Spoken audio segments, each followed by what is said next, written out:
खरं तर ही प्रथा आपण मोडून टाकायला हवी. हळूहळू आपणच बदलत्या काळानुसार बदलायला हवं.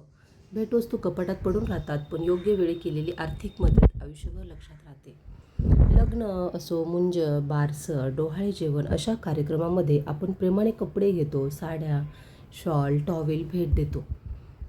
पण खरे सांगायचं तर या भेटवस्तूपैकी अनेक वस्तू पुन्हा कधीच वापरल्या जात नाहीत. प्रत्येकाची आवड, रंग, मापं गरजेपेक्षा वेगवेगळी असतात. त्यामुळे अनेक कपडे कपाटामध्ये वर्षानुवर्ष पडून राहतात. काही वस्तू पुढच्या कार्यक्रमामध्ये दुसऱ्यांना दिल्या जातात. एवढाच त्याचा उपयोग होतो. आज बहुतेक प्रत्येक घरामध्ये पुरेसे कपडे आणि पुरेशा वस्तू उपलब्ध आहेत. अशा वेळी वस्तूपेक्षा आर्थिक मदत अधिक उपयुक्त ठरू शकते. आपल्या ऐपतीनुसार 100, 500, 1000 किंवा त्यापेक्षा अधिक रक्कम देणं हा देखील आशीर्वादच असतो. ही रक्कम त्या कुटुंबाच्या खऱ्या गरजांसाठी वापरली जाऊ शकते. नवविवाहित जोडप्यांना संसार उभा करण्यासाठी मदत होऊ शकते किंवा विद्यार्थ्यांच्या शिक्षणासाठी सुद्धा हातभार लागू शकतो.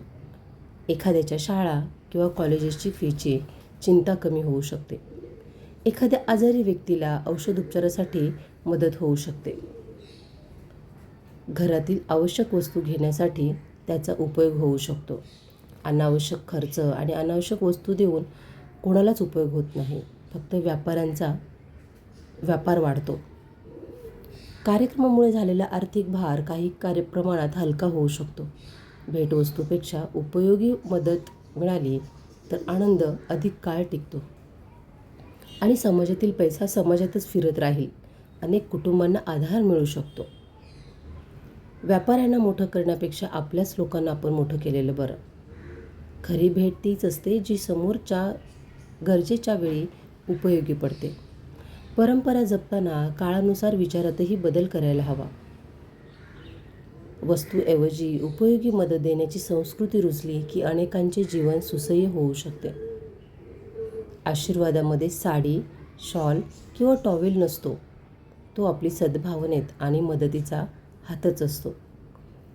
तर तुम्हाला काय वाटतं हे मला कमेंट्समध्ये नक्की सांगा. लाईक, सबस्क्राईब, शेअर जरूर करा आणि तुमच्या भावना माझ्यापर्यंत कमेंट्सद्वारे पोहोचवा. खरीच ही प्रथा आपण बंद करायला हवी का? धन्यवाद.